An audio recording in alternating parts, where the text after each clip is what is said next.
February 26, 1991. Southern Iraq. A sandstorm so thick you cannot see your hand in front of your face. Visibility, 200 meters. Air support, grounded. Radar, useless.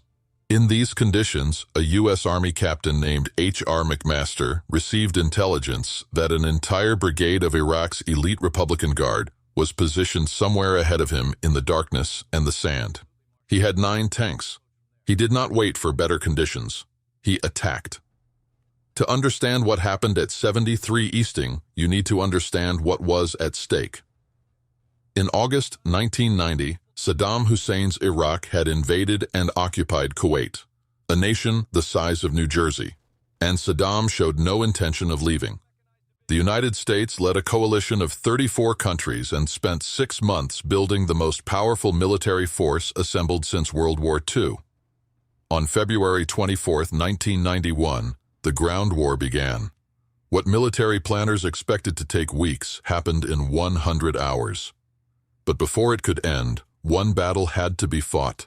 And Captain McMaster's Eagle Troop, one cavalry unit of roughly 140 soldiers, was about to walk straight into it. The Tawakkalna Division was Iraq's best. Saddam's Republican Guard was not a conventional army. It was his personal force, his most loyal soldiers, equipped with Soviet T-72 tanks and trained to hold ground at any cost. Intelligence suggested they were positioned somewhere east of McMaster's position, dug into the desert in hull-down defensive formation, tanks buried up to their turrets in sand berms, nearly invisible and protected. The Iraqi commanders had planned their defense assuming any attack would come from the south or the east. They had not planned for what was about to come through the storm from the west, at speed, in total darkness, from an enemy they could not see. Here is the fact that decided the entire battle before the first shot was fired. The M1A1 Abrams tank, McMaster's tank, was equipped with a second-generation thermal imaging sight that could see heat signatures through sand, through darkness, through rain. It could identify a T-72 tank at over 1,400 meters in zero visibility. The Iraqi T-72s had no such technology. In a sandstorm with 200 meters of visibility, the Americans could see the Iraqis clearly. The Iraqis could see nothing. McMaster's 9 tanks were not equal to 85 Iraqi tanks in a sandstorm. They were superior to them. Completely, devastatingly superior. The battle had already been decided. Nobody on the Iraqi side knew it yet. McMaster's orders were to advance to the 70 Easting grid line, an imaginary north-south coordinate drawn on the military map, and stop. McMaster reached 70 Easting. His thermal sights showed him an Iraqi reserve force on the other side that was in the process of organizing for a counterattack. He had a decision to make in seconds: follow orders and halt, giving the enemy time to regroup, or push forward and destroy them before they were ready. McMaster pushed forward. He would be reprimanded for disobeying the stop order. His commanders would later admit it was the right call. The battle that would decide the ground war in Iraq began at 4:18 in the afternoon. When Eagle Troop crested a low rise in the desert, McMaster's thermal sights revealed 8 Iraqi T-72 tanks dug into hull-down positions 1,400 meters away. He gave the order to fire. All 8 tanks were destroyed in under 60 seconds. The Iraqis had not fired a single shot in return. They could not see what was killing them. McMaster pushed east. More tanks appeared on thermal. More tanks were destroyed. The entire troop advanced in constant contact, rolling across the desert at speed, engaging Iraqi armor at ranges that the Iraqis' equipment could not match.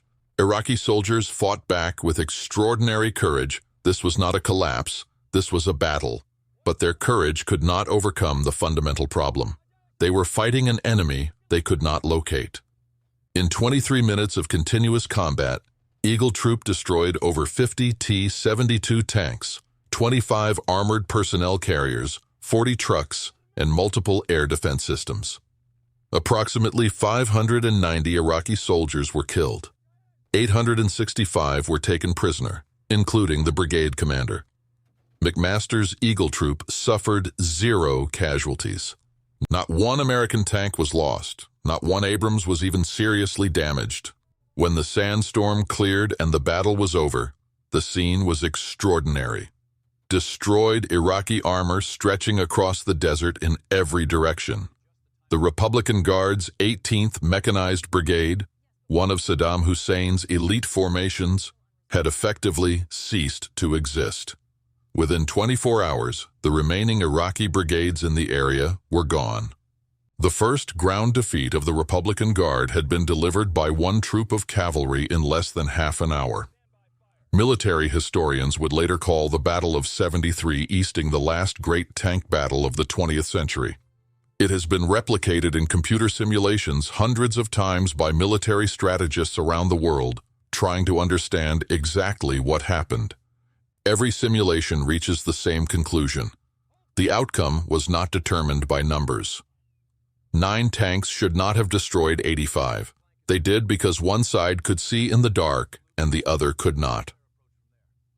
Captain H.R. McMaster, the 28-year-old who made the decision to push past the stop line, would go on to become a lieutenant general, a national security advisor to the President of the United States, and one of the most studied military commanders of his generation.